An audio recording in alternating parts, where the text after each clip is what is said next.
pregnant. So, ito ay dry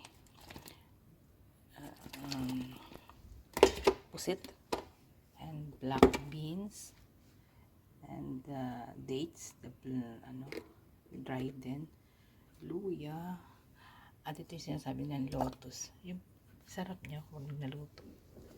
Tapos ito naman ay pinakuluan ko ng bahagya para sa maalis yung kaunti niya, sebo yun eh. Itong ilalawak natin. So, itong ating paglulutuan, 2 litro at kalahating tubig ang kailangan gawin ito. At 1 and a half at 2 hours ang capacity ng boiling niya. Okay. Later po, papakita natin kung paano siya mag-meld ng sa bowl. Okay, let's do this. So, nahilan po natin ang luya. Hindi natin siyang lagyan ng oil. Hindi po kasi maganda ang oil. Kaya hindi ko na siya nilagyan. Then,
lalagyan natin siya ng tubig.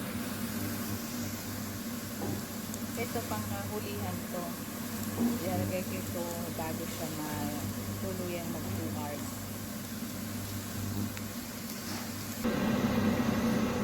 Ayan, kumukulo na siya. At ibaba natin ang level ng kanyang init kasi kumukulo na siya. Gawin na natin siyang low fire na. So, 3 is enough. Set natin siya ng 1 and a half hours.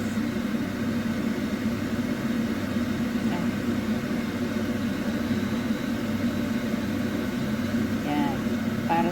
Para sa pagkulo niya ng kulo siya ng 1 and a half hour bago natin ito ilagay itong dates na to. Takpan natin siya.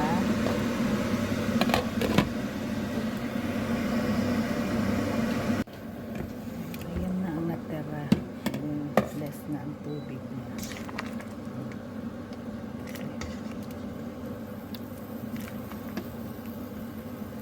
Less na yung tubig.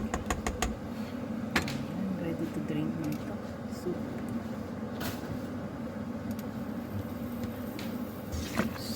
Lotus soup.